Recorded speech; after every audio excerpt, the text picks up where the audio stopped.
If you look originally at what happened and like the history of why the UK ended up joining the European, at the time, the ECC, I think was before it became the EU. Um, it sort of was a it was a thing. We considered it a European thing, and then we actually realized, oh, actually, there's a lot to gain from that. And then, of course, De Gaulle decided to get revenge for the way he was treated by the UK during World War II. Let's not imagine that it was anything more than that, because he even wrote about that and said it that was the way he was doing these things. But eventually, what happened was, even in the 70s, British companies were going, we need to be part of Europe. They're our biggest export market. We are losing out by not being in there. There's massive growth opportunities. There's a ton of opportunities for us and for the UK being a part of that opportunity. And guess what? Businesses constantly pushed the government into that position. Eventually, now that will be the same thing. We are seeing companies that previously were really silent, especially during the 2016 referendum. And I wish they had been more publicly open about this, about why they wanted to remain in the EU, about what it meant for businesses. But unfortunately, they weren't. And it was only really after the referendum, after the trade and withdrawal agreement, that the companies really started speaking out more and more what this meant to their businesses. And we are now seeing the consequences of that in many SMEs up and down the country. It is only like the really big boys or the international players who can afford to afford the expertise to sort of do this. And of course, this is really hampering growth. And I do not believe it will be too long before you start to see more companies going, well, actually, we want to see this. But interestingly enough, not only are we seeing British companies call for this new rewiring, shall we say, of it for energy groups for the Brexit post trading agreements, but we are also seeing the EU energy companies saying, we want to see the rewrite of the post-Brexit trading relationships when it comes to energy. Mostly because, as we've said, the North Sea in particular is a massive, massive opportunity to become sort of this huge, wind-powered green energy, power enabler that could really generate a lot of electricity. And the EU companies have said quite clearly, Britain needs to get in on this. And so are many British energy companies saying, we want to get in on this. We want to get in on this green energy renewal drive. So not only in this case are you seeing British companies, but EU companies calling for this rewrite of the post-Brexit trading agreements. So before we get more into this, please remember to click on the like, share, and subscribe button. And of course, down below, there are links to the Patreon page, the one affiliation link called Buy Me Coffee, where you can buy me coffee. And of course, there's the YouTube thank you button. There's the Patreon page. There's the Pony Club as well down below.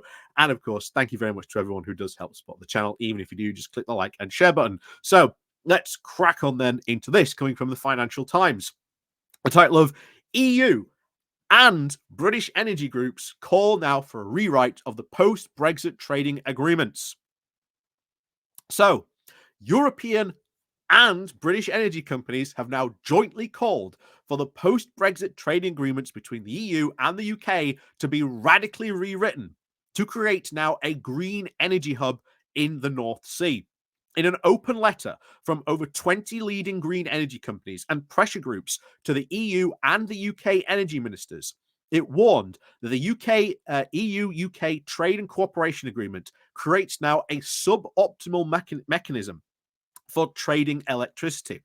They said, we are concerned that the EU and the UK will not achieve their objectives of fully developing the potential of the North Sea as long as electricity is traded using suboptimal market mechanisms, they wrote.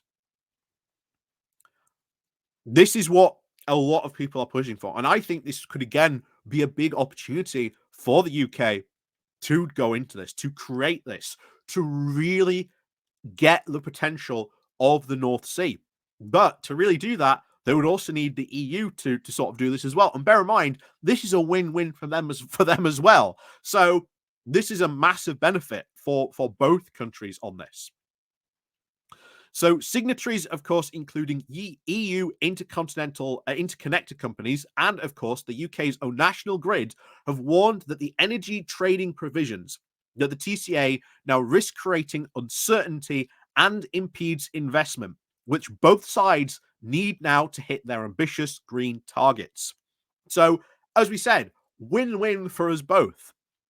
Of course, the UK and EU leaders have, of course, promised a reset in relations in now the coming years, with the UK Prime Minister and also visiting Brussels this month to meet the European President Ursula von der Leyen to sign and formally the start of the rapprochement.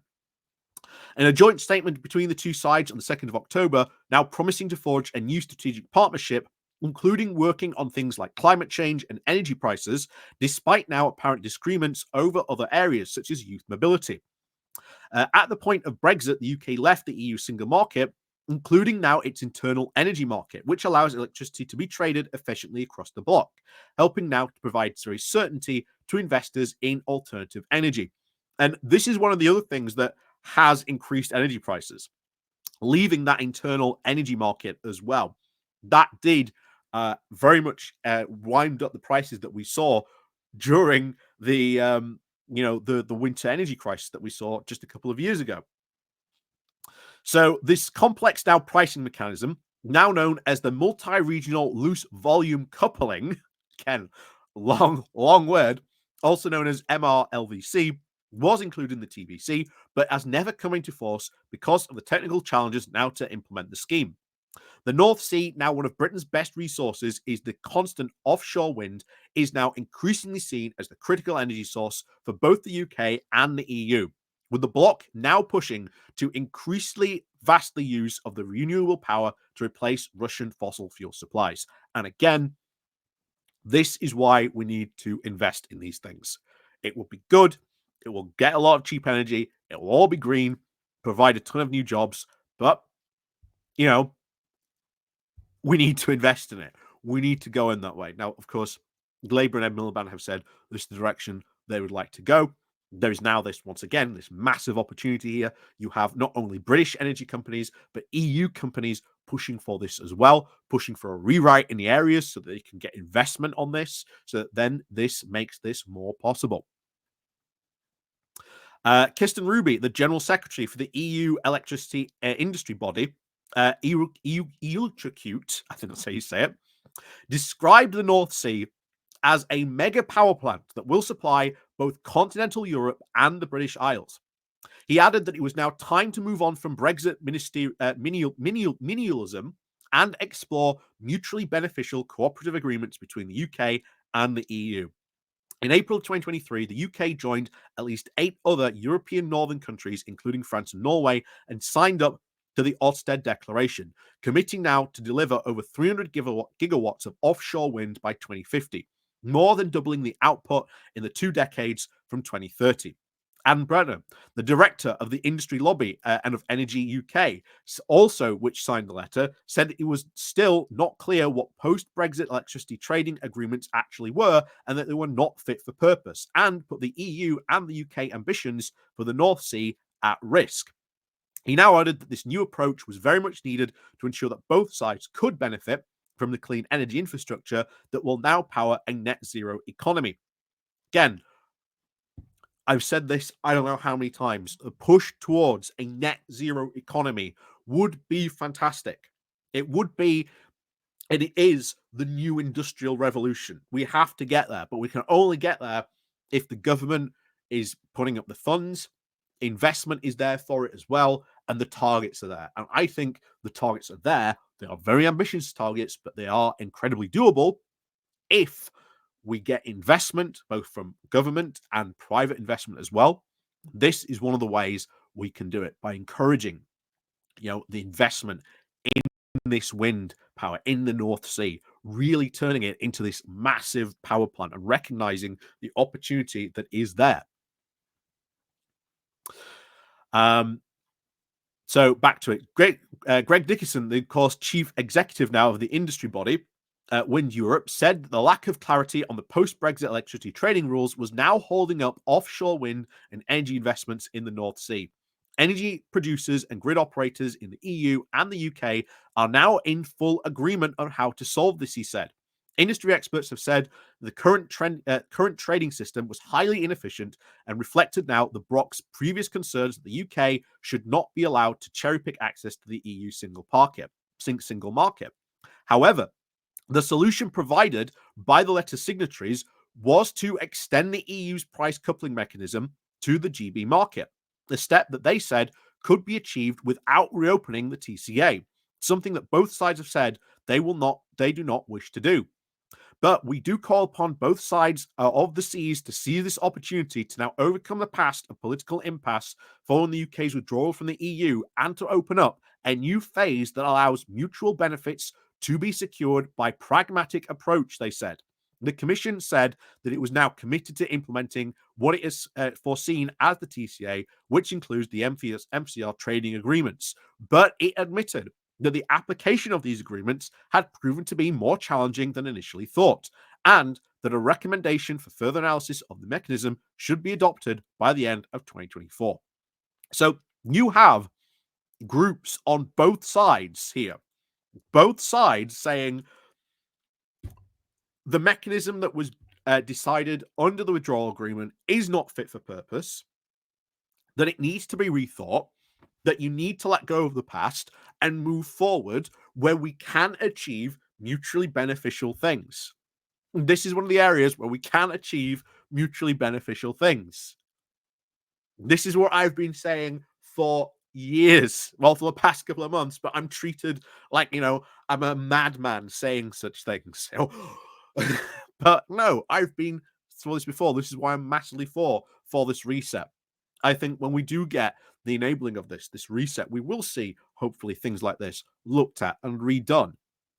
So I am very, very, as I've said before, very optimistic about the future and relationships, not only between the EU and the UK, but as I've said, eventually you will reach a point where you're just at the point where Labour is like, right, this is Brexit, this is the best it is going to be. Do you still really want this? Once again, that question will be asked because Brexit is constantly the elephant in the room for British companies, the SMEs in the UK.